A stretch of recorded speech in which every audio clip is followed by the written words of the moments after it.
याद रखें, पहली क्लास में मेरे से किया गया वादा कि सर हमने ठान लिया है कि हम कोशिश करने में कोई भी कमी नहीं छोड़ेंगे। एक होता है ना फौजी वाला एटीट्यूड कि आप तो काम बताइए करना क्या है, कर हम देंगे।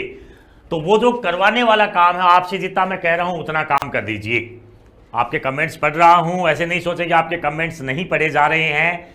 उससे कनेक्टिविटी मेरे पास भी बन रही है। मेरे को पता चल रहा है कि आपके क्या क्या परेशानी आ रही है और कितना अच्छा आपको चल रहा है। जहां तक मैं देख पा रहा हूं, मोस्ट ऑफ द स्टूडेंट्स का सब कुछ अच्छा चल रहा है। अब कुछ स्टूडेंट्स हैं वो तो आपको पता है हमेशा भटकने में ही लगे रहेंगे।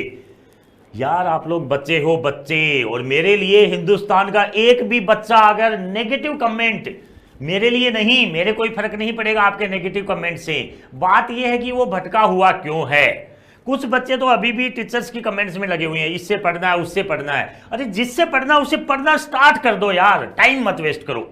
जहां पढ़ना है, जैसे पढ़ना है, पढ़ना स्टार्ट कर दो। देखो इस बार वैसे ही नीट थोड़ा लेट हुआ है, नीट का एग्जाम अभी हुआ है। अगली बार वाले नीट का एग्जाम मान लो मई में ही हो जाता है, मोस्ट प्रोबेबली हो जाएगा, क्योंकि सब कुछ ठीक चल रहा है। मोस्ट प्रोबेबली अगर मई में हो जाता तो आपके पास टाइम कितना बचा है। जब मई में एग्जाम हो जाता है, उस कंडीशन में अक्टूबर का मंथ जब आने वाला हो जाता है तो बच्चे कम से कम 50% से ज्यादा सिलेबस कर चुके होते हैं। हमने अभी स्टार्ट किया लेकिन अभी भी ज्यादा डिले नहीं है। नीट के डिले की वजह से आप ये नहीं ले कि ज्यादा लेट हो गए, अभी सही टाइम पे हैं, बिल्कुल सही है। लेकिन कुछ बच्चों के पास अभी भी टाइम ज्यादा है, वो इधर उधर की बातों में टाइम वेस्ट नहीं कर रहे हैं। स्टूडेंट के लिए इधर उधर की बातों का कोई मतलब नहीं। जिस टीचर से पढ़ रहे हो मन लगा करके पढ़ो, पर मन लगा दो उसमें। मैं तो मेरी बात करूं तो मेरी क्लास की ही बात करूंगा। मेरी क्लास में जो स्टूडेंट है वो भटके हुए नहीं रहे, ये वादा करें। और अगर कोई भटका हुआ है तो दूसरी साइड चेंज कर ले। हाँ यस सर, बिल्कुल सही, भटकना नहीं है यार। आपके सामने मैं खड़ा हूं, आप एक्सपीरियंस देखिए। बार बार तारीफ करने की जरूरत नहीं है, लेकिन ये इसलिए तारीफ कर रहा हूं कि आप अपने मन को टिकाइए। यहां से टॉप रैंकर्स भी प्रोड्यूस हुए हैं और ऐसे भी हैं जो सिलेक्ट भी नहीं हो पाते हैं।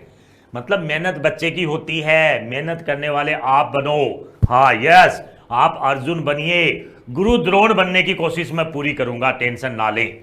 तो चलो इसी के साथ करते हैं स्टार्ट। उम्मीद कर रहा हूं वेक्टर की डीपीपी आपने बहुत अच्छे से लगा ली होगी। सर कॉन्फिडेंस कैसे आए? जिस दिन कॉन्फिडेंस डाउन आता है 10 क्वेश्चन और लगा दो टॉपिक के, कॉन्फिडेंस फिर आ जाएगा। जब भी ये लगे कि ये टॉपिक आप भूल रहे हो, अब अपने पास टॉपिक में एक ही टॉपिक काउंट करूंगा मैं।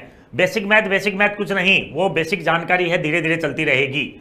आपको आए नहीं आए कोई फर्क नहीं पड़ता। अभी तक हमने एक टॉपिक पढ़ा है वेक्टर। जब भी 10 दिन हो जाएं, वेक्टर का 10 क्वेश्चन लगा दीजिए। तो उसके लिए मैं भी आपके लिए गुड न्यूज लेके आ रहा हूं कि जैसे ही अपने फिजिक्स में एक मंथ, लगभग मान लीजिए 3 चैप्टर पूरे हो जाते हैं, कोई भी 3 चैप्टर मतलब मान लो 1 मंथ के आसपास हम चले जाते हैं, या 4 चैप्टर पूरे हो जाते हैं, तो एक मंथली डीपीपी और मैं आपको प्रोवाइड कर दूंगा कि उन सारे टॉपिक की आपके साथ समरी आ जाए। मैं आपको फिर कह रहा हूं, आप ज्यादा नोट्स बनाने में, इधर उधर से इकट्ठे करने में अपना टाइम वेस्ट ना करें। टाइम लगाना है तो क्वेश्चंस लगाने में लगाइए। बेटा क्वेश्चंस जब आप बहुत ज्यादा लगा दोगे, आपको थ्योरी बार बार पढ़ने की नीड नहीं रहेगी। और यही टेक्निक है कंपटीशन में अपने आप को क्वालिफाई करने की। आप ठीक है थ्योरी प्रेफर कीजिए, पर हम जो थ्योरी लेंगे वो मोर देन सफिशिएंट है। वेक्टर में मैंने ज्यादा थ्योरी इसलिए आपको नहीं दी कि वेक्टर एक छोटा सा टॉपिक है, उसमें जितनी नीड थी उतनी थ्योरी मैंने दे दी है। इससे ज्यादा पढ़ो भी मत, बस आप न्यूमेरिकल्स लगाइए। उम्मीद है कल मैंने आपको कुछ क्वेश्चन दिए थे, बना लिए होंगे। कोई एक आध क्वेश्चन में कई बच्चों की कमेंट्स आए थे कैलकुलेशन मिस्टेक, तो जो कैलकुलेटिव मिस्टेक अगर ऑन बोर्ड मेरे से कहीं होती है तो वो आप खुद रेक्टिफाई करें। उसको मेरे अकॉर्डिंग मिस्टेक नहीं है, कई बार होता है जब फ्लो में होते हैं तो 2 + 2 भी 5 लिखा जाता है, तो उस वाली तरीके को आपसे लग जाओगे नहीं। करते हैं आपको एक कंसेप्ट लगा लेते हैं, एक ऐसे क्वेश्चन में सेट कर लेते हैं ताकि आपको एक कॉन्फिडेंस आ जाए। जैसे हम काइनेमेटिक्स में भी आज की क्लास में डिस्कस करेंगे। मान लो कोई पार्टिकल सर्कुलर पाथ में मोशन कर रहा है, ये सर्कुलर पाथ है, और यहां से O पॉइंट है सेंटर से, मान लो पार्टिकल v वेलोसिटी से चल रहा है, और v वेलोसिटी की वैल्यू ले लेते हैं, कांस्टेंट वेलोसिटी जिसको आप बोलते हो। v वेलोसिटी ले लो 2 मीटर पर सेकेंड, कितना 2 मीटर पर सेकेंड। और उसके बाद यहां पर भी इसकी वेलोसिटी कितनी है 2 मीटर पर सेकेंड। मतलब यूनिफॉर्म वेलोसिटी तो नहीं बोल सकते, ये बात बाद में बताऊंगा। कांस्टेंट स्पीड से मूव कर रहा है। आपको पूछेगा कि पॉइंट ए और बी के बीच चेंज इन वेलोसिटी बताओ, तो आप क्वेश्चन सोल्व कैसे करोगे? यस, बिल्कुल सही, वी स्ट्रिक। दो वेक्टर कितने एंगल पर? क्वेश्चन में दे दिया 60 डिग्री एंगल पर। वेक्टर डिफरेंस कैसे करते थे सर? आपने बताया था 60 डिग्री पर वेक्टर डिफरेंस भी उतना ही आएगा। याद नहीं आया? नहीं चमका तो याद चमकाइए। वेक्टर ए का magnitude is equal to vector B का magnitude is equal to vector A minus B था, तो थीटा 60 डिग्री था कि नहीं? यस सर, चमक गया। तो डेल्टा वी भी कितना आएगा? 2 मीटर पर सेकेंड ही आएगा। ऐसे चमकेंगे क्वेश्चन। यही क्वेश्चन फिर आपको बना देगा 120 डिग्री पे। 120 डिग्री बना देगा तो वेक्टर डिफरेंस √3v आ जाता है। अब जिन बच्चों को अभी इसमें कोई कंफ्यूजन हो रही है, वापस प्रीवियस लेक्चर पे जाएं, जहां पे मैंने वेक्टर की ट्रिक्स बताई थी, वीएस ट्रिक्स। उन ट्रिक्स को सेट कर लें फिंगर्स पे। आपके एग्जाम में ये चीजें कॉन्फिडेंस देंगी, टाइम बचाएंगी। उस टाइम को कहां यूटिलाइज करना है मैं आगे आगे आपको बताऊंगा, टेंशन ना ले। और कई बच्चों के कमेंट्स ये भी आते हैं कि सर कई बार आप फास्ट बोलने लग जाते हो, 2x स्पीड में बोलने लग जाते हो।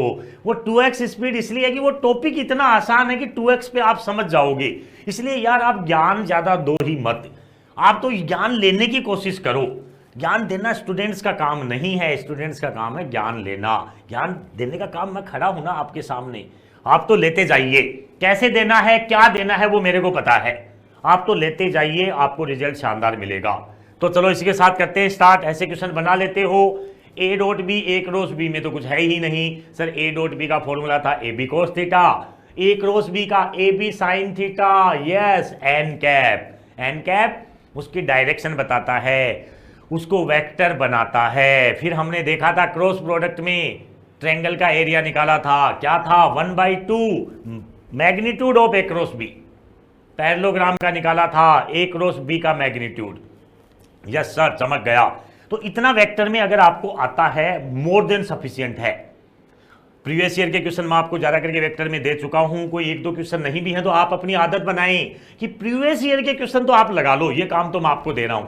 अपनी डीपीपी जो आपको दी जाती है वो प्लस प्रीवियस ईयर के क्वेश्चन, डीपीपी साथ साथ ठीक हो रही है। कुछ बच्चों के कई बार कमेंट्स आते हैं कि सर इसमें क्वेश्चन का आंसर मैच नहीं हो रहा। बेटा आपके अपने में भी तो गलती हो सकती है ना, डीपीपी में गलती नहीं है, आप फिर से चेक करो। उसका वीडियो सॉल्यूशन भी डाल दिया जाता है, उसमें देखिए क्या दिक्कत है, चेक कीजिए अपने आप। ये और नो, धीरे धीरे मिल जाएगा। क्वेश्चन को रगड़िए बार बार, तब जाके कॉन्फिडेंस आएगा। कोशिश करते रहना है, फिजिक्स से डरना नहीं है बिल्कुल भी। तो आज के लेक्चर में स्टार्ट करते हैं। यस, आसानी काइनेमेटिक्स बहुत आसान सा टॉपिक है, धीरे धीरे स्टार्ट कर रहा हूं, टेंशन ना लें। लेकिन इसमें बहुत सी चीजें ऐसी हैं जो आपको पता है, बस मैं केवल थोड़ी चमकाने की कोशिश करूंगा। तो आप वहां पे टेंशन न लें कि सर स्पीड फास्ट हो गई है। जो टॉपिक समझने वाला है वहां पे मैं स्पीड बिल्कुल मिनिमम नॉर्मल रखूंगा। ये इसलिए भी रखा जा रहा है बेटा कि अगर हम अभी स्टार्टिंग में इतना धीरे धीरे चलेंगे तो लास्ट के टॉपिक में फिर आप खुद कहने लग जाओगे सर एग्जाम पास आ गया, आप क्या करें। और वो अच्छे टॉपिक्स हैं जो आपको कम आते हैं, ये तो फिर भी थोड़े बहुत आपको नॉलेज है। लास्ट धीरे धीरे आगे चलेंगे, जैसे रोटेशन में चलेंगे, फ्लूइड मैकेनिक्स में चलेंगे, फिर 12th के टॉपिक्स में चलेंगे, फिर घबरा जाओगे, वहां स्पीड नहीं पकड़ी जाती। तो इसलिए आप स्पीड का नहीं, जो पैटर्न आपके लिए मैं कर रहा हूं this is the best pattern, नहीं मिलेगा इससे बढ़िया। मेरे मुंह से मेरे को बोलने की जरूरत नहीं है इसके बारे में ज्यादा।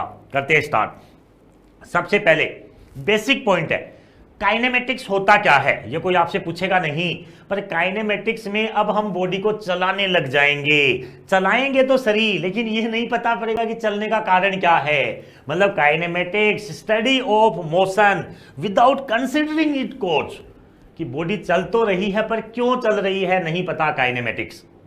तो फिर जब कारण का पता होता है उसको क्या कहेंगे? डायनेमिक्स। वो कहां पढ़ेंगे? रोटेशन में बात करेंगे उसकी, रोटेशनल डायनेमिक्स। फ्लूइड हाइड्रोस्टैटिक्स बोलते हैं, हाइड्रोडायनेमिक्स बोलते हैं। हाइड्रोडायनेमिक्स, डायनेमिक्स फिजिक्स की वो ब्रांच जिसमें भी मोशन की स्टडी करते हैं, काइनेमेटिक्स में भी स्टडी करते हैं, पर काइनेमेटिक्स में मोशन का कोज नहीं पता होता। पहले हम वो पढ़ेंगे कि बॉडी चल रही है तो चल रही है, हमें नहीं पता कौन चला रहा है। इसका मतलब काइनेमेटिक्स है। आपकी जानकारी के लिए बता दूं, काइनेमेटिक्स का जो मेन पार्ट है वो पार्ट है अपने काइनेमेटिक्स की इक्वेशन, आपको सबको पता है v = u+at, जिसका आज हम डिस्कशन करेंगे। ठीक है, तो आप कनेक्टेड रहें, ये होती है काइनेमेटिक्स। अब काइनेमेटिक्स में पहला वर्ड ही मैंने क्या यूज किया कि हम स्टडी किसकी करेंगे, मोशन की स्टडी। किसकी स्टडी? मोशन की। मोशन की स्टडी करते हैं तो शायद दो चीज आपको पता है, या तो मोशन होता है या फिर रेस्ट भी हो सकता है। अरे यस और नो?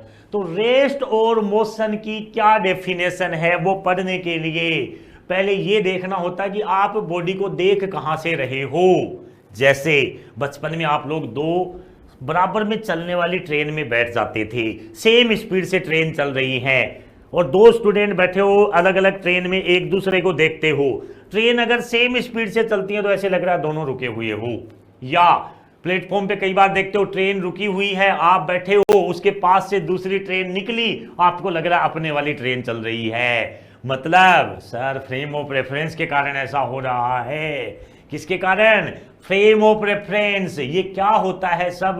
ये फ्रेम है, फोटो है, एक ऐसी जगह है जहां ऑब्जर्वर बैठा है। ये ऑब्जर्वर क्या है? जो देख रहा है वो ऑब्जर्वर है। अरे यस और नो? तो frame of reference important point है, ज्यादा दिमाग नहीं लगाना। जहां पे बॉडी की मोशन को जिस जगह से ऑब्जर्व किया जाता है वो फ्रेम ऑफ रेफरेंस है। तो बॉडी का रेस्ट में होना या मोशन में होना फ्रेम ऑफ रेफरेंस पे डिपेंड करेगा। जैसे मैंने अभी बताया था, एक एग्जांपल दे रहा था अभी, क्या एग्जांपल दिया, ऐसे मान लो ये कार है अपने पास, अगर कार चल रही है, इसमें बैठ करके कोई ऑब्जर्वर इस पेड़ को देख रहा है तो ये पेड़ इसको चलता हुआ दिखेगा। फ्रेम ऑफ रेफरेंस मूविंग है, ये चलता हुआ दिखेगा। लेकिन यहाँ ये बेंच लगी है, इस पे कोई पर्सन बैठा है, इसको देखता है, मतलब इसको ये कैसे दिखता है? रेस्ट पे दिखता है। इसको ये कैसे दिखता है? मोशन में दिखता है। मतलब रेस्ट एंड मोशन एक दूसरे के रिलेटिव टर्म है। ये सर रिलेटिव टर्म क्या होता है? रिलेटिव टर्म वो होता है जो फ्रेम ऑफ रेफरेंस पे डिपेंड करता है। जैसे टाइम है, चाहे आप चलती हुई ट्रेन में देख लो चाहे रुकी हुई ट्रेन में देख लो, उतना ही दिखेगा। क्या है? रिलेटिव टर्म नहीं है, एब्सोल्यूट टर्म है। लेकिन रेस्ट एंड मोशन दोनों क्या हैं? रिलेटिव टर्म हैं। आज मैंने कोशिश की है कि ये जो स्टार्टिंग के थ्योरी के पॉइंट है ये आपको मैंने प्रोवाइड स्लाइड में कर दिए हैं। तो ऐसे नहीं कहना कि सर स्लाइड रीड कर रहे हो, ये वो स्लाइड आपके नोट्स के लिए मेहनत की गई है। ये आप ये नोट्स पढ़ें, इंजॉय करें, जो पॉइंट समझाने वाले हैं वो मैं आपको समझा रहा हूं। तो ये बात शायद समझ में आ गई। रेस्ट और मोशन रिलेटिव टर्म है। Second, kinematics study of motion, ये सही, without considering the cause of motion. Frame of reference जिसमें ऑब्जर्वर बैठा हुआ है, सही है। जब तक अगर हमें किसी क्वेश्चन में स्पेसिफाई नहीं किया फ्रेम ऑफ रेफरेंस ट्रेन है या फिर कोई बेंच है या एरोप्लेन है, तो ग्राउंड अपने अर्थ को ही फ्रेम ऑफ रेफरेंस मान लेंगे। बोलो चमका कि नहीं? ये फ्रेम ऑफ रेफरेंस भी इंपॉर्टेंट पॉइंट है फिजिक्स का। जब हायर कॉन्सेप्ट पे चलेंगे तब इसका मतलब निकलता है। क्योंकि अभी तक तो आपने जो कुछ भी बात करते हो हम ग्राउंड के विद रिस्पेक्ट ही कर रहे थे।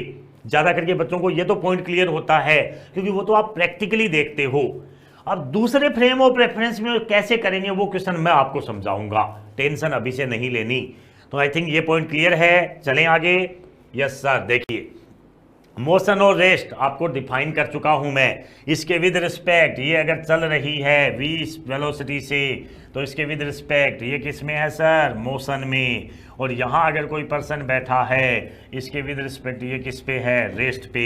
मतलब एक ही ऑब्जेक्ट अलग अलग रेफरेंस से देखने पे रेस्ट पे भी दिख रहा है और मोशन पे भी। मतलब कुछ लोचा है। क्या है कि ये दोनों टर्म कौन से हैं? रिलेटिव टर्म है। बस इतना ही याद रखें, ज़्यादा दिमाग लगाने की ज़रूरत नहीं है। यहाँ से क्वेश्चंस नहीं आते कोई, बस इतना आपको चमक गया तो हम काम चला देंगे।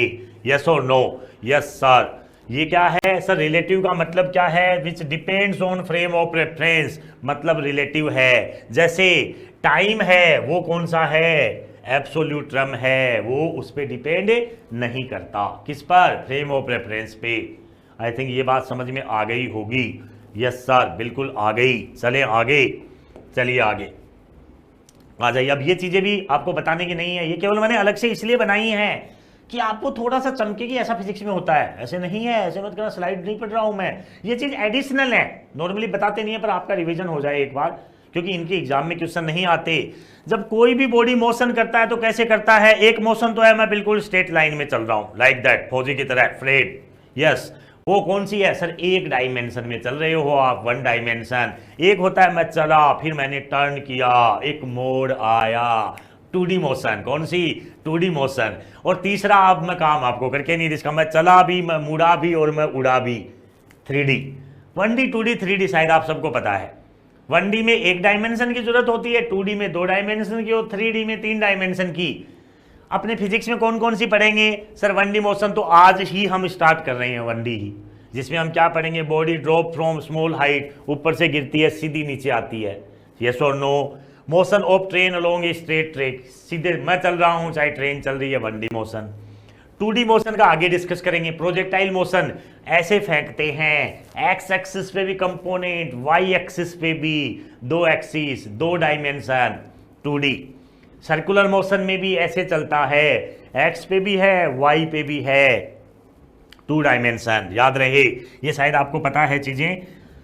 3D मोशन की बात करें, कोई भी एरोप्लेन अगर फ्लाई कर रहा है तो उड़ता भी है, चलता भी है, मुड़ता भी है, 3D मोशन। बर्ड अगर, कोई भी पक्षी बर्ड अगर उड़ रहा है तो सेम 3D मोशन। तो ये आपकी बचपन में पढ़ी हुई बातें हैं, नोट्स आपके साथ शेयर कर दिए जाएंगे, आप एक बार देख सकते हो, रटने की जरूरत नहीं है, हम केवल न्यूमेरिकल में अपना टाइम लगाएंगे। ध्यान रहे, मैं आपको बार बार बोलता हूं ये बात, इसलिए बोलता हूं कि कनेक्ट हो जाइए इस बात से मेरे साथ। यस सर, आप तो ये बताना कौन से न्यूमेरिकल लगाने हैं, बस वो न्यूमेरिकल लगाइए, बाकी टाइम खोटी ना करें अपना, यहां से आपका कोई वेटेज नहीं है, ये बेसिक बातें हैं। अब आता है अपना टॉपिक, अब थोड़े आप अटेंटिव हो जाएं जो आपको समझाना है। डिस्टेंस एंड डिस्प्लेसमेंट, पहले स्लाइड को न पढ़ें, पहले मेरी बातों को सुने। डिस्टेंस होता है किसी भी बॉडी के द्वारा तय किया गया पूरे रास्ते की लंबाई, वो कितना रास्ते पे चलता है टोटल, उसकी लेंथ, उसको क्या बोलते हैं, डिस्टेंस। और डिस्प्लेसमेंट होती है शॉर्टेस्ट डिस्टेंस उसके द्वारा चली गई। ये 2 चीज रख लो पहले तो, दोबारा से बोलो, total path length is distance और shortest distance is displacement. Total path length में हमें डायरेक्शन की जरूरत नहीं पड़ेगी, क्या होगी, स्केलर क्वांटिटी है डिस्टेंस। डिस्प्लेसमेंट क्या है, वेक्टर क्वांटिटी है। वेक्टर क्वांटिटी है तो ओरिजिन से राइट में चलेगी प्लस, लेफ्ट में चलेंगे माइनस, तो प्लस भी हो सकता है माइनस भी, लेकिन किसी रास्ते की लंबाई कभी माइनस नहीं होती, पता है ना, मतलब डिस्प्लेसमेंट प्लस, जीरो और माइनस सब कुछ हो सकता है, पर डिस्टेंस कभी नेगेटिव नहीं हो सकती। कुछ पॉइंट्स बात करें इसमें, actual path length in given time is distance, शायद सबको सही दिख रहा है, ये है displacement. Vector from initial to final position, that is displacement. Scalar quantity, ये आपको मैं बता चुका हूं, vector quantity. Distance never decreases, ये पॉइंट मैं आपको समझाऊंगा। अगर कोई बॉडी चलना स्टार्ट कर दी, बात करेंगे इसकी, तो रास्ता जो पाथ वो कवर कर रही है उसकी लेंथ तो हमेशा बढ़ती ही जाएगी। कैसे सर, देखो ऐसे, मान लो मैं यहां से स्टार्ट किया, ध्यान से सुने, और मैं आगे 5 मीटर चला, डिस्टेंस कितनी कवर की सर, 5 मीटर, डिस्प्लेसमेंट भी कितना, 5 मीटर। अब मैंने क्या किया, पीछे वापस चला मैं 3 मीटर, कितना, 3 मीटर, तो स्टार्टिंग पोजीशन से कितनी डिस्टेंस पे, 2 मीटर पे, तो मेरा शॉर्टेस्ट डिस्टेंस 2 मीटर, तो क्या है सर, डिस्प्लेसमेंट। लेकिन डिस्टेंस कितनी, 5 प्लस पीछे 3 चला तो 8 मीटर, कितनी, 8 मीटर। आप आगे चलो, पीछे चलो, ऊपर उड़ो, नीचे कूदो, कुछ भी करो, डिस्टेंस कभी डिक्रीज नहीं करेगी, लेकिन डिस्प्लेसमेंट इंक्रीज डिक्रीज कुछ भी हो सकता है। डिस्टेंस कभी नेगेटिव नहीं होती, डिस्प्लेसमेंट पॉजिटिव, नेगेटिव, जीरो कुछ भी हो सकता है। Distance travelled is zero, then body must be at rest. भाई बॉडी ने डिस्टेंस ही कवर नहीं की, मतलब अपनी जगह पे पड़ी है वो, लेकिन डिस्प्लेसमेंट में जरूरी नहीं है, क्योंकि डिस्प्लेसमेंट में चल करके वापस उसी जगह पे आ जाए तो भी तो जीरो हो जाता है। तो ए डिस्प्लेसमेंट इज जीरो, बॉडी इधर एट रेस्ट और passing through the initial position. Displacement zero होने का मतलब बॉडी वापस उसी पॉइंट से गुजर रही होगी जहां स्टार्ट किया था उसने, इनिशियल पोजीशन बोलते हैं जिसको। Infinite value of distance between two fixed point, हाँ ये भी बात समझाऊंगा भाई। एक पॉइंट से दूसरे पॉइंट तक जाने के इनफाइनाइट नंबर ऑफ रास्ते हो सकते हैं, एक सीधा गया, एक घूम करके गया, एक टर्न करके गया, तो मतलब इनफाइनाइट नंबर ऑफ डिस्टेंस भी पॉसिबल हैं। लेकिन डिस्प्लेसमेंट शॉर्टेस्ट डिस्टेंस तो एक ही होगी ना, इसका मतलब शॉर्टेस्ट डिस्टेंस एक, मतलब डिस्प्लेसमेंट एक यूनिक वैल्यू होता है। इतनी चीज चमकी कि नहीं चमकी तो इनको वापस पढ़ना अच्छे से पॉज करके, कोई चीज नोट्स में मेंशन करनी है वो कर लेना। यस वेरी गुड, ये नोट्स मैं इसलिए प्रोवाइड कर रहा हूं कि आपको नोट्स बनाने में टाइम वेस्ट नहीं करना, आप अपना टाइम लगाओगे न्यूमेरिकल करने में, टॉपिक अपने आप चमकेंगे। तो देखिए ये बात हुई अपने डिस्टेंस एंड डिस्प्लेसमेंट की। अब आते हैं, देखिए इसको क्वेश्चन के थ्रू ही चमका दूंगा मैं। ये कौन सा है 1D 2D 3D? Yes sir, X Y Z 3D है। 3D में कोई भी ये पॉइंट ये है जिसके कोऑर्डिनेट दे रखे हैं एक्स वाई जेड। अगर कोई आपसे पूछता है इसका पोजीशन वेक्टर बताओ, इसकी पोजीशन बताओ, तो पोजीशन क्या है? वेक्टर क्वांटिटी, क्योंकि फ्रेम ऑफ रेफरेंस में कहां पर है ये? सर एक्स एक्सिस पे कितना है? X metre. और इसको वेक्टर कैसे बनाएं? आई कैप लगा दो। वाई पर देखो वेक्टर भी वापस रिवाइज हो रहा है, जे कैप। जेड एक्सिस पे के कैप। ये क्या हो गया इसका? Position vector of A. Frame of reference में किसी भी पॉइंट की पोजीशन को बोलते हैं उसका पोजीशन वेक्टर। अरे नाम से ही पता चल रहा है। यस सर, चमका कि नहीं? चमका तो आज डालो। वीएस स्टार नहीं डाला आज आपने सुबह से? यस, स्टार्ट करें वीएस स्टार के साथ। यस बहुत बढ़िया। Displacement vector. अब सर पोजीशन वेक्टर और डिस्प्लेसमेंट वेक्टर में क्या फर्क है? ध्यान से सुनिए, उधर नहीं देखें इधर देखें। अगर ये कोई पार्टिकल पहले पॉइंट ए पे है, कहां पर? पॉइंट ए क्या है? x1 y1 z1, और यहां से ये पॉइंट बी पे आ गया जिसकी पोजीशन है x2 y2 z2, तो आप बताइए इसका डिस्प्लेसमेंट तो यही होगा ना, शॉर्टेस्ट डिस्टेंस तो यही है। इसको मैं कह देता हूं डिस्प्लेसमेंट बोल दो, या फिर मैं इसको ए बी भी तो कह सकता हूं। बताइए ए बी जो डिस्प्लेसमेंट है कैसे निकालें? A B is equal to, यहां पे डिनोट कर देते हैं इसको, जैसा ऊपर लिखा हुआ आपको शायद सही नहीं दिख रहा होगा। ए बी को डेल्टा आर कह दूं। डेल्टा आर मतलब पोजीशन वेक्टर। डेल्टा आर कितना होगा बताओ? अगर ये डिस्टेंस मान लो बी की मैं R2 मान लूं, ये R1, समझो इसको, इंपॉर्टेंट पॉइंट है। तो आप देखिए यहां पे R2 R1 और R की कंडीशन की बात करें, कोई भी एग्जांपल ले लूं, R2 मान लो इधर दिया हुआ है अपने, और इसके एरो ये लगा दो, ये रिजल्टेंट बना कि नहीं बना? तो ये देखो ट्रायंगल लॉ लगाओ, एक साइड एक वेक्टर, दूसरी साइड दूसरा वेक्टर, तीसरी साइड क्लोजिंग वेक्टर। तो क्या फॉर्मूला लगाते थे? Delta R plus R2, triangle की दो साइड का सम, तीसरी क्लोजिंग साइड के इक्वल। तो यहां से बताइए डेल्टा आर की वैल्यू कितनी आ गई? Vector R1 minus vector R2, या vector R2 minus vector R1। Yes और नो? अब इसमें कंफ्यूज नहीं हो, मैंने B से ले लिया तब तो ये आ गया। ये बात चमकी की नहीं? लेकिन अपने जो पार्टिकल है वो कहां से चला था? A से चला था सर, तो हमें A to B जाना था। अब चलिए यहां से देखिए, अब ये मैं मेन काम कर रहा हूं इसका, यहां चले कितनी? R1, और यहां से ये हमें निकालना है डेल्टा R, और ये कितनी है? R2। तो एग्जैक्ट कंडीशन क्या बनेगी सर? ये बनेगी R1 plus delta R is equal to R2। तो बताओ डेल्टा R वेक्टर कितना आया sir? R2 vector minus R1 vector, और यही तो डिस्प्लेसमेंट है। तो डिस्प्लेसमेंट कितना? डेल्टा R कितना बना sir? Delta R is equal to, ये वैल्यू कितनी बन जाएगी? देखो x2 minus x1, y2 minus y1, z2 minus z1। x2 minus x1, X axis पे डायरेक्शन कौन सी? I cap. y2 minus y1 J cap, plus z2 minus z1 K cap. बोलो चमका कि नहीं? हालांकि ये चीज आपको ध्यान रखनी, आगे हम फिजिक्स में फर्दर हमें जरूरत पड़ेगी कि जब ऐसी कंडीशन हो तो पोजीशन वेक्टर कैसे निकालते हैं। Final position minus initial position कर दो। जिसको ज्यादा समझ में नहीं आई ये बात, डिस्प्लेसमेंट वेक्टर का मतलब ही होता है delta R is equal to R final minus R initial, vector form में। ये याद कर लीजिए। अगर ये डायग्राम वगैरह जिसको ज्यादा समझ में नहीं आते वो इन चीजों को छोड़ करके सीधा फॉर्मूला याद रखो, इससे भी अपना काम चमक जाएगा। Yes sir, very good. चलिए देखिए, डिस्प्लेसमेंट वेक्टर तो ठीक है, लेकिन कई बार आपको एग्जाम में ऐसे ग्राफ दे देगा जिनका एग्जिस्टेंस है या नहीं है ये भी नहीं पता है। तो आप देखो इसमें क्या दिया, which of following curve is possible या नॉट पॉसिबल। पहले ध्यान से सुनो बात को, बाद में क्वेश्चन को देखना, करवाता हूं मैं, उसको टाइम देता हूं आपको। कोई भी ग्राफ में क्या क्या नहीं हो सकता, ऐसे करता हूं, पहले इसको हटा करके आपको एक इसके नियम बता दूं कि ग्राफ कौन से पॉसिबल है कौन से पॉसिबल नहीं है। देखिए पहले ध्यान से सुने, अगर मैं यहां टाइम एक्सिस ले लूं बेटा, और यहां पर मान लो डिस्टेंस डी ले लिया, और मैं कोई ग्राफ ऐसे बनाता हूं, कहां से कहां जा रहे हो, ए से बी जा रहे हो, क्या ए से बी जाना पॉसिबल है? क्या नहीं है सर, टाइम डिक्रीज हो रहा है।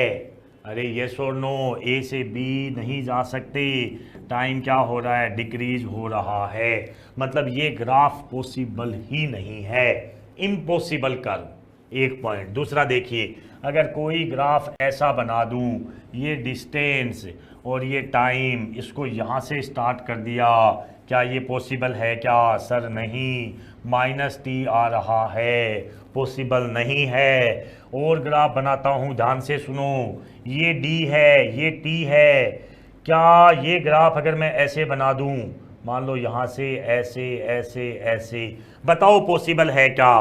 कई बच्चे कह रहे हैं है सर, नहीं है। क्या गलती है? ये डिस्टेंस है, देखो डिस्टेंस यहाँ तक बढ़ी, यहाँ कम हो गई, डिस्टेंस कभी डिक्रीज नहीं होती, डिस्टेंस नेवर डिक्रीजेज। ये पॉइंट्स हैं कुछ जो याद रखने हैं कि ये ग्राफ तो नहीं बनेंगे, वैसे आपको पता है पर ग्राफ में पहचानना है। देखो कैसे आप पहचानना। अब करते हैं क्वेश्चन, बताओ ये ग्राफ पॉसिबल है क्या? क्या गड़बड़ है? यस सही कहा सर, डिस्टेंस नेगेटिव है।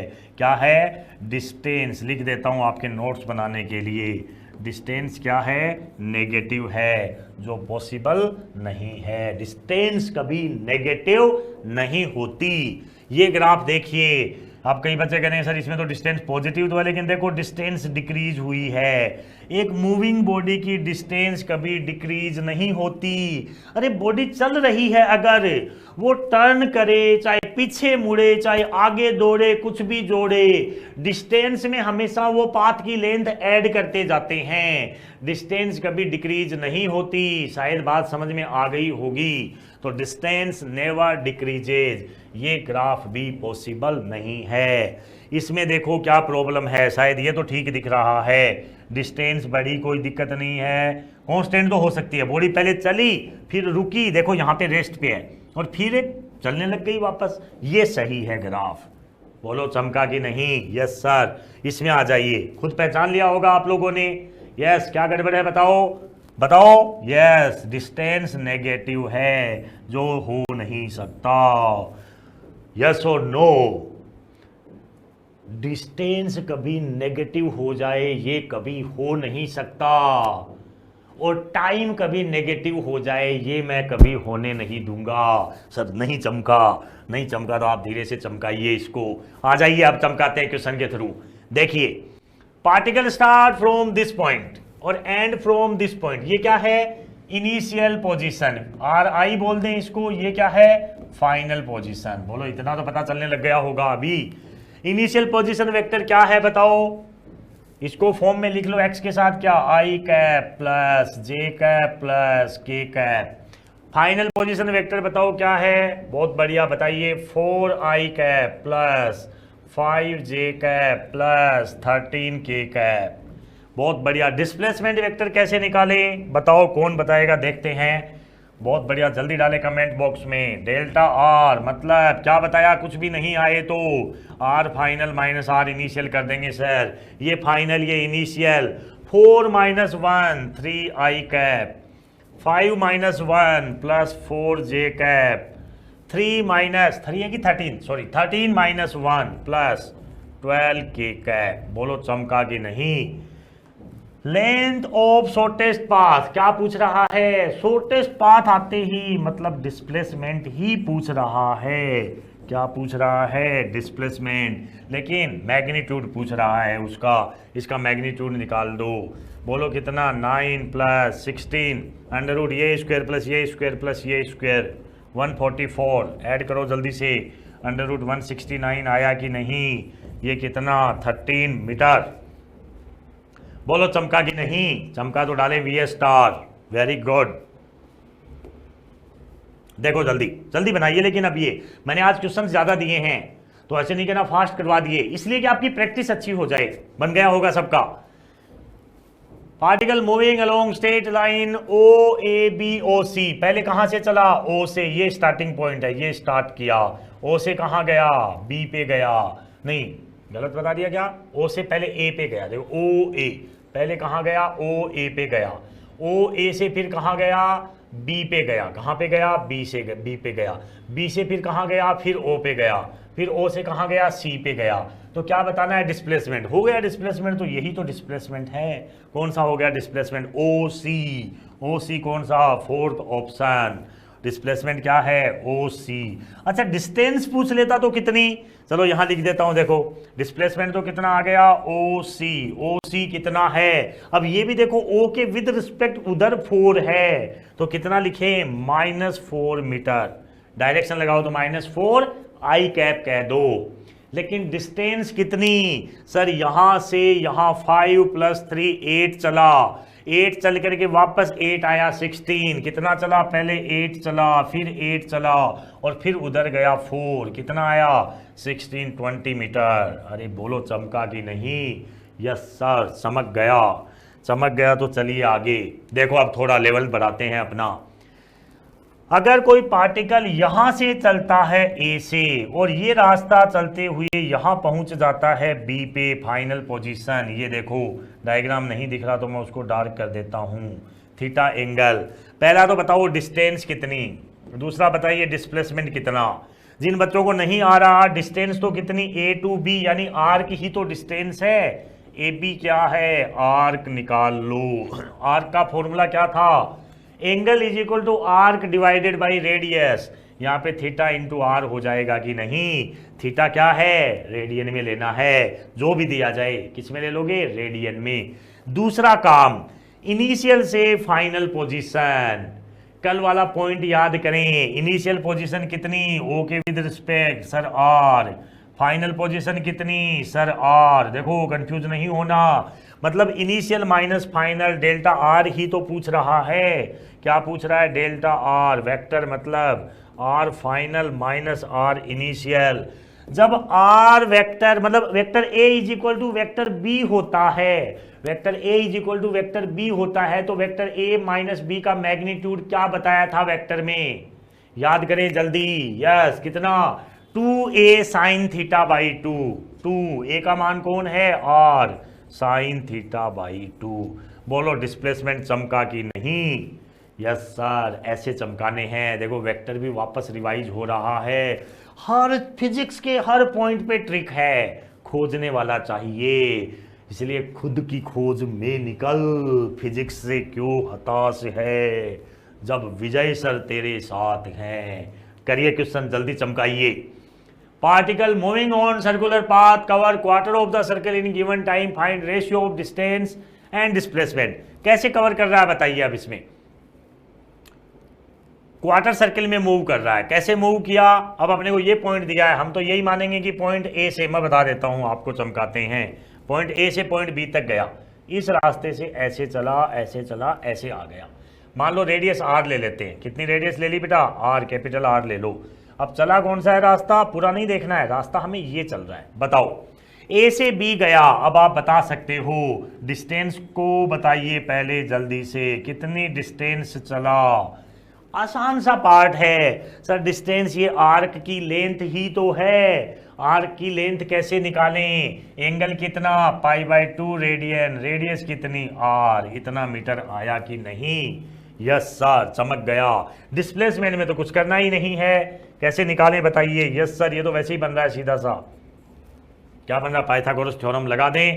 डिस्प्लेसमेंट कितना आया बताइए? डिस्प्लेसमेंट को मैं एक्स से, बाकी आगे से डिनोट करेंगे, एक्स से तो कंफ्यूज नहीं हूं। कितना आ गया सर? √2r आ गया। कितना आ गया? √2r आ जाएगा। बोलो कोई परेशानी नहीं है सर। चलिए आगे चलते हैं, next one. Cyclist moving on a circular track of radius 1 metre completes 1 revolution in 10 second. Question को ऐसे लिख लिया करो पहले, 1 रिवॉल्यूशन कितने में? 10 सेकेंड में। एक चक्कर पूरा हो रहा है कितनी रेडियस का? 1 मीटर का 10 सेकेंड में। Find out displacement after 1 minute and 5 second. ऐसे क्वेश्चन में क्या करना है? 1 मिनट और 5 सेकेंड, मान लो पार्टिकल की ये इनिशियल पॉइंट है। क्या है? Initial point. तो 1 मिनट और 5 सेकेंड बाद फाइनल पोजीशन निकालो पहले इसकी। करें डिस्कस। चलिए 1 मिनट 5 सेकेंड, एक चक्कर कितने हो रहा है? 10 सेकेंड में। तो चलते हैं, 1 सेकेंड चला एक चक्कर, 2 second, 3 second, 10 second, 20 second, 30 second, 40 second, 50 second, 60 second. 1 minute मतलब 60 सेकेंड। 60 सेकेंड में वापस यहीं आ गया और फिर कह रहा आगे फिर 5 सेकेंड और चला। तो यहां तक की तो कैलकुलेशन करनी ही नहीं है। क्यों नहीं करनी है? ये सर जीरो डिस्प्लेसमेंट है, क्योंकि वापस यहीं आ गया। आगे कितनी सेकंड बाद? 5 सेकंड बाद। अगर 10 सेकंड में पूरा रिवॉल्यूशन करता है तो 5 सेकंड में यहां आ जाएगा कि नहीं? Yes sir. तो यही तो डिस्प्लेसमेंट हो गया बच्चों। डिस्प्लेसमेंट कितना? 2r। डिस्प्लेसमेंट की बात करें कितना? 2r। ये डिस्प्लेसमेंट है। x से अब कंफ्यूज नहीं होना। कितना हो गया? 2 × 1। कितना आ गया? 2 मीटर। बोलो चमका कि नहीं? और अगर इसमें डिस्टेंस पूछ लेता तो कितनी? चमकाइए जल्दी कि सर एक चक्कर में डिस्टेंस होती है कितनी? ये चक्कर कितने किए पहले ये बताओ। 1 मिनट में कितने? 6 चक्कर पूरे कर लेगा, क्योंकि 10 सेकंड में एक चक्कर पूरा होता है। तो 6 × एक चक्कर में कितनी डिस्टेंस? 2πr प्लस फिर और कितना चला सर? πr और चला। इसकी कैलकुलेशन कर लीजिए। यस और नो? यस सर, समझ गया। चलिए नेक्स्ट वन। अब ये चीजें केवल वेक्टर की हैं, मैं वेक्टर में आपको बता चुका हूं, पर फिर भी डायग्राम आपके लिए मेहनत की हुई है स्लाइड में, फायदा लीजिए। जिनको नहीं आता है वो लोग, और जिनको आता है वो दिमाग ना लगाएं। आपको पता है ये साइड होती है अब ऊपर, वैसे तो नॉर्थ लेते हैं पर नॉर्थ को ऐसे माना है। देखो ये ऐसे खड़े हो जाए, 3D का डायग्राम बनाया है। 3D में हम कैसे लेते हैं? जैसे खड़े हैं उसके सामने बिल्कुल नॉर्थ, अज्यूम ऐसे करते हैं पेपर पे, ये नॉर्थ और पीछे साउथ, ईस्ट, वेस्ट, याद है? तो देखो इसमें ये नॉर्थ, साउथ, ईस्ट, वेस्ट, और ये ऊपर जो परपेंडिकुलर है, ऊपर नीचे, ऊपर नीचे। अरे यस और नो? Yes sir. तो इसका मतलब ऊपर, ये ऊपर डायरेक्शन है, ये नीचे। ये क्यों लिया गया है कि अपवर्ड साइड को के कैप मानेंगे। जब भी कहीं ऐसी बात आई फिजिक्स में, ऊपर भी जा रहा है, लेफ्ट भी जा रहा है, राइट भी जा रहा है, तो अपवर्ड मतलब जेड एक्सिस के कैप, डाउनवर्ड मतलब माइनस के कैप। ये चीज मैग्नेटिक फील्ड में भी काम आएगी, पहले ही कवर कर देता हूं। नॉर्थ में चलता है, नॉर्थ कौन सी साइड में? वाई एक्सिस में जा रहा है, यहां वाई मानी है, जे कैप। साउथ में माइनस जे कैप। ईस्ट, क्योंकि ईस्ट तो वैसे भी कौन सी में आएगी आपको पता सर, एक्स एक्सिस पे ही आनी है, तो ये कौन सी है? प्लस आई कैप। और वेस्ट कौन सी है? Minus I cap. I think ये चीज आपको पता है। नहीं पता है तो डायग्राम को एक बार फिर से देख लेना। ये चीज कहां काम आती है? Sense of the direction in terms of base vector. अब यहां पे आपको डायरेक्शन का पता चल जाता है। इसको हम कैसे पढ़ेंगे बताइए? ये जो पोजीशन वेक्टर है ये ईस्ट के नॉर्थ डायरेक्शन में है, थीटा पे। क्या बोलेंगे इसको? North of east at theta angle. जैसे यहां पे थीटा है, थीटा डिग्री। क्या बोलेंगे? Sorry, north of east. मैं आपको ये बता चुका हूं, फिर एक बार रिवाइज कर रहा हूं। नॉर्थ ऑफ ईस्ट, इसको क्या बोलेंगे बताओ? 45 डिग्री। बताओ साथ में बोलिए, नॉर्थ ऑफ ईस्ट। यस और नो? Yes sir. ऐसे डायरेक्शन पढ़ लेंगे। पढ़ने के तरीके हैं, person moves 50 metre due north, बनाइए इसका। देन 40 मीटर बना ले। डायग्राम साथ साथ बनाना स्टार्ट कर दें ताकि आपको डायरेक्शन का सेंस आ जाए। कितना है पहले? 50 मीटर। आपको बताइए डायरेक्शन कौन सी? ईस्ट। कितना चला? 50 मीटर ईस्ट में चला। इसके बाद देन 40 मीटर, सॉरी गलत बना दिया, पहले नॉर्थ में चल रहा है, नॉर्थ। अब देखो उस डायग्राम में अपवर्ड बनाया था मैं, इसमें नॉर्थ को ये बना दूं क्योंकि ऊपर तो चल नहीं रहा है, ऊपर नहीं चल रहा ना, ठीक है। तो इसका मतलब ये कितना है? 50 metre due north, then 40 metre due east, 40 metre due east. बताओ सही चले? इसके बाद 20 मीटर ड्यू साउथ, ये 20 मीटर ड्यू साउथ। बताओ ये है इनिशियल पोजीशन, कौन सी है इनिशियल, और ये कौन सी है फाइनल पोजीशन। बताओ डिस्प्लेसमेंट बताइए जल्दी से, बता सकते हो कि नहीं? कैसे बताएं सर? आसान सा पार्ट है, यहां से इसको मैच करवा दीजिए, ये इनिशियल पॉइंट है, ये फाइनल पॉइंट है, यही तो शॉर्टेस्ट डिस्टेंस होगी। अगर ये 50 है, ये 20, तो ये 30 होगी कि नहीं? यस सर, ये हमें पता ही है 40 है, 40 30, तो ये 50 मीटर आई कि नहीं? अरे कैसे आई sir? √40 square plus 30 square, Pythagoras theorem लगा दी, 50 आ जाएगा। देखो ऐसे क्वेश्चन बनाने हैं, बना के देखना खुद से, बहुत बढ़िया। चलो देखिए, particle moves 30 metre due north, जल्दी बनाइए, कितना चला?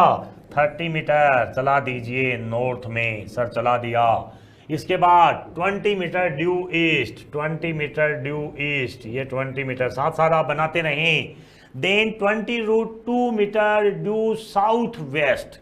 अब ये साउथ वेस्ट किधर होगी? ये साउथ और ये वेस्ट, तो ये ध्यान रखें 20√2, 20√2 इससे जब चलेगा तो आप देखो, मैं इसको ऐसे कह सकता हूं, मान लो यहाँ पे मैं 20 ले लेता, थोड़ा ध्यान से सुने, ये थोड़ा तरीके से करना पड़ेगा क्वेश्चन इनिशियल, क्योंकि ये डाटा ध्यान में चलते रहो, नहीं तो क्वेश्चन में फंस जाओगे। कैसे करें सर? 20 मीटर, ये 30 मीटर, तो ये यहाँ तक का तो 20 हुआ कि नहीं हुआ? कहाँ तक सर? ये 20 हुआ, ये 20 हुआ, तो यहाँ तक 20 है, तो बताइए यहाँ से चलेंगे तो यही तो 20√2 होगा बेटा। यस सर, क्योंकि 20√2 साउथ वेस्ट है कि नहीं? साउथ वेस्ट, 20√2 मतलब यही मिल जाएगी। तो बताओ डिस्प्लेसमेंट तो यही हो गया ना? कितना हो गया? ये पूरा 30 था, 10 मीटर हुआ कि नहीं? यस सर, चमक गया। अगर ऐसे नहीं चमके तो एक तरीका और है, बताएं तरीका? चलो देखो, यहाँ देखो, जो बच्चे यहाँ डायरेक्शन में कमज़ोर हैं, जिनको डायरेक्शन फोबिया है, वो लोग स्पेशली ध्यान दें। क्या करें सर ऐसे क्वेश्चन में? आप क्या करो, कोऑर्डिनेट सिस्टम बना लो ऐसे। इसमें क्या करो, पहले 30 मीटर की लाइन लगा दो इधर, ये कितनी है 30 आई कैप लिख दो इसको। नहीं नहीं सर, गलत कर रहे हो आप, हाँ बिल्कुल गलत कर दिया इसको, क्योंकि पहले किधर चला है? नॉर्थ में चला है, तो 30 जे कैप ऊपर, ये नॉर्थ हो गया। 20 मीटर ड्यू ईस्ट, ये कितना है 20 आई कैप। अरे ये तो समझ रहे हो, इधर आई कैप इधर जे कैप। अब आ जाओ 20√2 ड्यू साउथ वेस्ट। अब ये साउथ वेस्ट जिनको अभी भी समझ में नहीं आई, ध्यान दें, ये कौन सी है साउथ, ये कौन सी है वेस्ट, तो ये साउथ वेस्ट है कि नहीं? कितनी? 20√2, 20√2। अब कंपोनेंट्स ले लीजिए इसके, कंपोनेंट्स कैसे लें? सीधा ही दिख रहा है सर, इधर कंपोनेंट 20 आएगा, इधर कंपोनेंट 20 आएगा। कैसे पता चला? 20√2 है यार, सीधा पता चला √2 कहीं ना कहीं 45 डिग्री का सेंस दिखा रहा है। इसका मतलब 20 से 20 ये वाला कैंसिल, ये 30 था, ये 20 था, कितना 10 मीटर आया कि नहीं? कौन से डायरेक्शन में? Positive axis. अगर ऐसे पूछे किधर, तो 10 प्लस जे कैप मीटर। अरे यस और नो, विच ट्रिक जो आपको अच्छी लगे उसी से कर दो, पर दिमाग तो लगाना पड़ेगा। बस डायरेक्शन ही तो देखनी है। कार्टेशियन सिस्टम में आई कैप जे कैप आपको पता है, तो ये आपका वेक्टर का भी पार्ट यहाँ कवर हो रहा है साथ साथ। बनाओ जल्दी। Find net displacement of the particle moves as given in figure. Net displacement मतलब केवल और केवल नोटेशन पूछना चाह रहा है। 5 मीटर इसका नेट डिस्प्लेसमेंट सर 5 आई कैप। क्या होगा सर? 5 आई कैप ही तो हो जाएगा। सही है यहाँ तक। 10 मीटर वेस्ट, ये इसको क्या बोलते हैं? कितना? 37 डिग्री वेस्ट ऑफ साउथ। क्या बोलते हैं? 37 degree west of south. Angle कौन सा है? ये साउथ है, ये वेस्ट है, तो इसका मतलब वेस्ट ऑफ साउथ का मतलब ये 37 डिग्री है। ये ध्यान रखें, 37 degree west of south, 37 degree west of south. वो जो लैंग्वेज बोल रहा हूँ ध्यान से सुने। अब बताइए 10 मीटर है तो इसके कंपोनेंट ले सकते हैं। इधर कंपोनेंट कितना? 10 कोस 37, और ये किधर? 10 साइन 37। अब वैल्यू रख दो इसको। बताओ कोस 37 की वैल्यू कितनी? 37 कैसे याद करवाया था आपको सर? 3 मतलब यहाँ 4/5 आएगा, क्योंकि साइन 37 कितना होता है? 3/5, 5 2। ये तरीका आपको याद होगा, 3 4 5 रूल याद करें पीछे जो किया था हमने। इधर आ जाइए इस साइड, साइन 37 ये कितना? 10 इंटू ये कितना अभी बता दिया मैंने आपको, 3/5 2 6।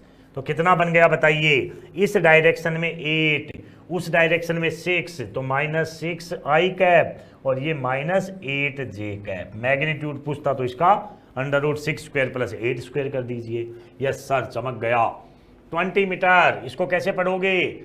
53 degree south of east, 53 degree south of east, east के साउथ में 53 डिग्री चले जाओ। 53 डिग्री एंगल ये हो गया। कंपोनेंट ले लो, ये कंपोनेंट 20 cos 53, और cos 53 की वैल्यू कितनी बताओ जल्दी? 3/5 होती है कि नहीं? 4 ये कैंसिल, 12 आया कि नहीं? और ये कंपोनेंट कितना बताइए जल्दी? 20 sin 53, sin 53 की वैल्यू कितनी सर? 4/5, ये कितना? 4, कितना बना? 16, बताओ क्या बना? 12 प्लस आई कैप में हुआ ना, 12 आई कैप, ये कितना? -16 जे कैप। अरे चमका कि नहीं? चमकाइए, नहीं चमका तो इससे आसान कुछ नहीं होता। ये आपको फिंगर्स पे होनी चाहिए चीजें, ताकि आपके I cap, J cap, K cap भी अच्छे से चमक जाएं। तो ये आपके I cap, J cap, K cap की बातें।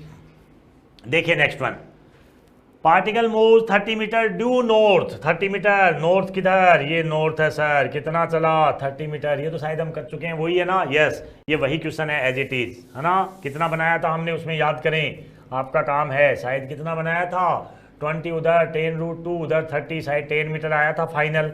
कौन से में? जे कैप में। सही है, ऑलरेडी डन। गलती से 2 बार प्रिंट हो गया। ये क्वेश्चन देखिए, वैसे तो इसमें नाम आ रहा है रोलिंग मोशन, पर डरना नहीं है, अपने को रोलिंग से नहीं लेना। इतना तो पता है, बॉडी को लुढ़काना है, टायर को घुमाना है। ऐसे कैसे? देखो question, wheel of radius r is placed on horizontal surface and it's contact point, ये कॉन्टेक्ट पॉइंट है, इसकी बात कर रहा है। It's contact points on ground is p. If wheel starts pure rolling and completes half revolution, then find out magnitude of displacement. Sir ये ऊपर से निकल गया, नहीं निकालेंगे ऊपर से, चिंता ना करें आप। इसको लुढ़का दीजिए, रोलिंग कर दीजिए इसकी। रोलिंग कैसे करें सर? ये लुढ़केगा। अच्छा, आधा चक्कर जब ये पूरा करेगा, आधा चक्कर पूरा करेगा करेगा करेगा करेगा, तो इस पॉइंट की पोजीशन कितनी आ जाएगी ये बताइए आप। ये इंपॉर्टेंट पॉइंट है, जल्दी दिमाग लगाएं। ये पार्टिकल था, ये अपने पास कोई भी मान लो टायर है, टायर का अगर ये बॉटम पॉइंट ये है, आधा चक्कर पूरा करेगा तो ये पॉइंट कहाँ आ जाएगा? ऊपर चला जाएगा कि नहीं? यस सर, आधा चक्कर पूरा करा दो इसको, बस इतना ही दिमाग लगाना है अपने। तो इससे मतलब ये पॉइंट पी हो गया।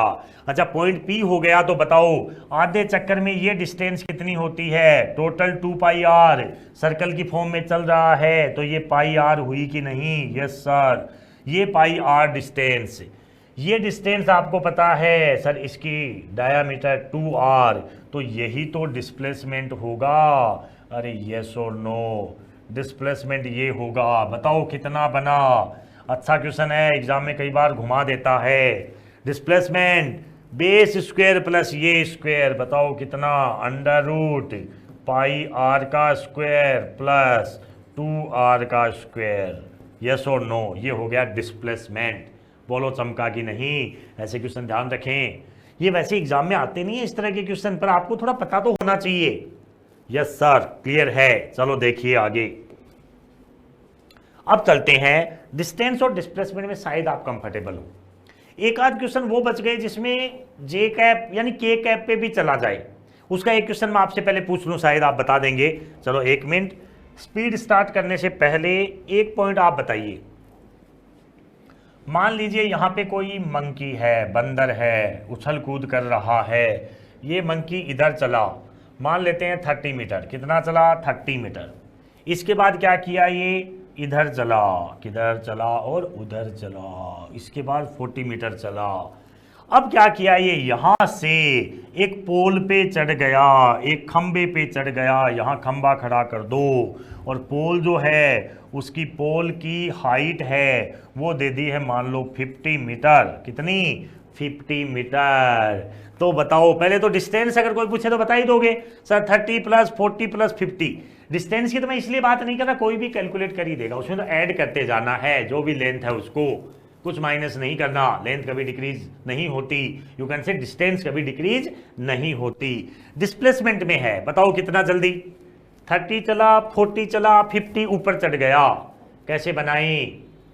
बनाइए जल्दी, जिन बच्चों को ऐसे नहीं समझ में आता। इधर चला कितना 30 आई कैप, इधर चला कितना 30, नीचे है तो माइनस जे कैप, सॉरी 40 है, 30 गलती से लिख दिया, -40 जे कैप। अब कहाँ चला, पोल पर, कौन सी एक्सिस, जेड एक्सिस, तो 50 के कैप आया कि नहीं, तो क्या बोलोगे, डिस्प्लेसमेंट एक्स कितना आ गया, बताओ जल्दी, 30 आई कैप माइनस 40 जे कैप प्लस 50 के कैप, ये आया कि नहीं सर। डिस्प्लेसमेंट का अगर ये मैग्नीट्यूड पूछता है, under root 30 square plus 40 square plus 50 square, ये वैसे ही बन जाता, 30 और 40 का स्क्वायर करोगे 50 आएगा, 50 रूट 2 आया कि नहीं आया, 50 रूट 2 कितना आया, 50 अंडर रूट 2, यस और नो। तो अगर के कैप की बात साथ में करें तो इस तरह से बना दोगी। वही बहुत आसान क्वेश्चन है, टेंशन ना लें। डिस्टेंस और डिस्प्लेसमेंट भी कई बार तो एग्जाम में आ जाता है, आया हुआ है, शायद 2016 में आया था, बात करेंगे उस क्वेश्चन की भी। सीधे से कोऑर्डिनेट्स दे दिए थे और पूछा था बताओ पोजीशन वेक्टर, आप सर्च करना, मैं आपको आने वाली क्लास में करवाऊंगा, यस और नो, यस सर। चलिए तो अब हम जा रहे हैं थोड़ा सा इसके एडवांस वर्जन पे।